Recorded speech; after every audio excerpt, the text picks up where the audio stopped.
Lesson 12. The Shirt of a Happy Man. Once upon a time, there was a king named Giphead. He ruled over a very peaceful yet powerful kingdom. His people all loved and adored him. All was perfect in his kingdom except his son. The prince was very unhappy for no known reason. He would always sit in his room staring blankly out the window over the land frowning. The king addressed his son.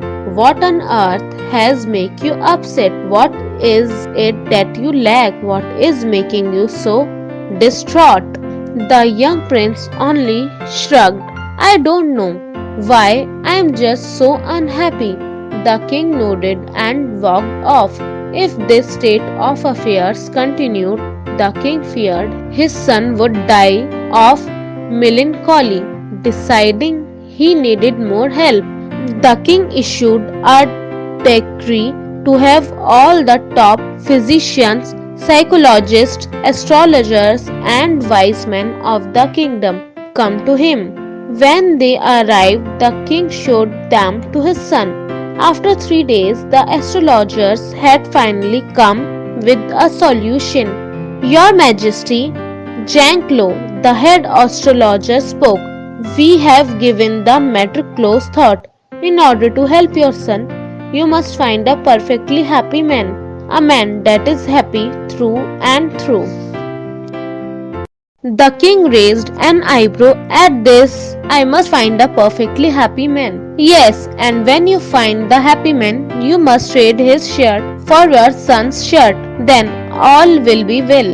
The king agreed and fired them. He called in his ambassador to the throne room and told them to go out and find for him a perfectly happy man. He had notices placed all over the kingdom offering a handsome reward to anyone who could find a perfectly happy man. The first person to be shown before the king was a priest. Are you happy? The king's question was simple and to the point. Yes, my lord, I am very happy. Well, then, how would you like to be my bishop? At this, the priest perked up. Oh, yes, your majesty, nothing would bring me greater joy. Get thee hence from my palace, from my security, imprisoned you. Yield there, now furious king. You are no happy man, so much as liar, and only looking to better yourself out of my castle. The search continued. Not a week went by, but there was a news of a neighboring king who was described as a perfectly happy man. He had a lovely wife and 2 children. He has no enemies, and he too has a peaceful but powerful kingdom. Thinking this was his solution, the king sent his ambassador to inquire after him. It is true that I have all I could ever want, but I fear that I will die soon and lose all the wealth.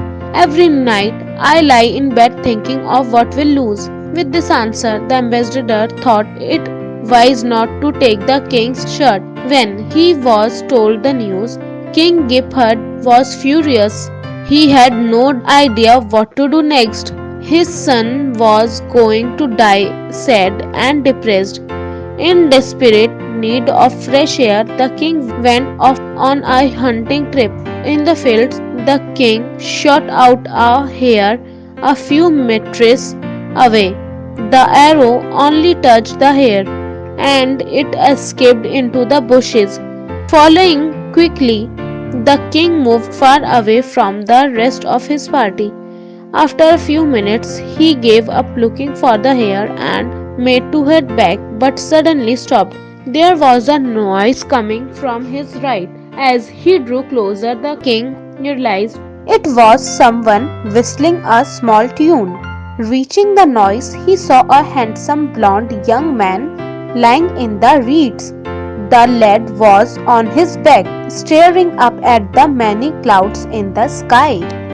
You there, boy, tell me, how would you like to be appointed to the highest position in the land as the king's personal advisor? Advisor, The youth sat up and scratched his chin. Such a troublesome position. Sorry, I will have to pass. I'm fine enough as I am. The king beamed at this answer. You are the one. Quickly, on your feet, boy. He grabbed the young man and ran back to the man and his camp. My son is saved. My son is saved. He returned to the young man and gestured warmly. You, boy, may have from me whatever it is your wish, but I need. The young man looked at the king in stranger way. You need what? My son, the prince is dying and only you can save his life. Come closer. The king grabbed the young man, smiling his brightest smile, and quickly began to unbutton the young man's jacket, then suddenly stopped. His arms drooped to his sides. The perfectly happy man wore no shirt. The king then saw the boy. What did he see?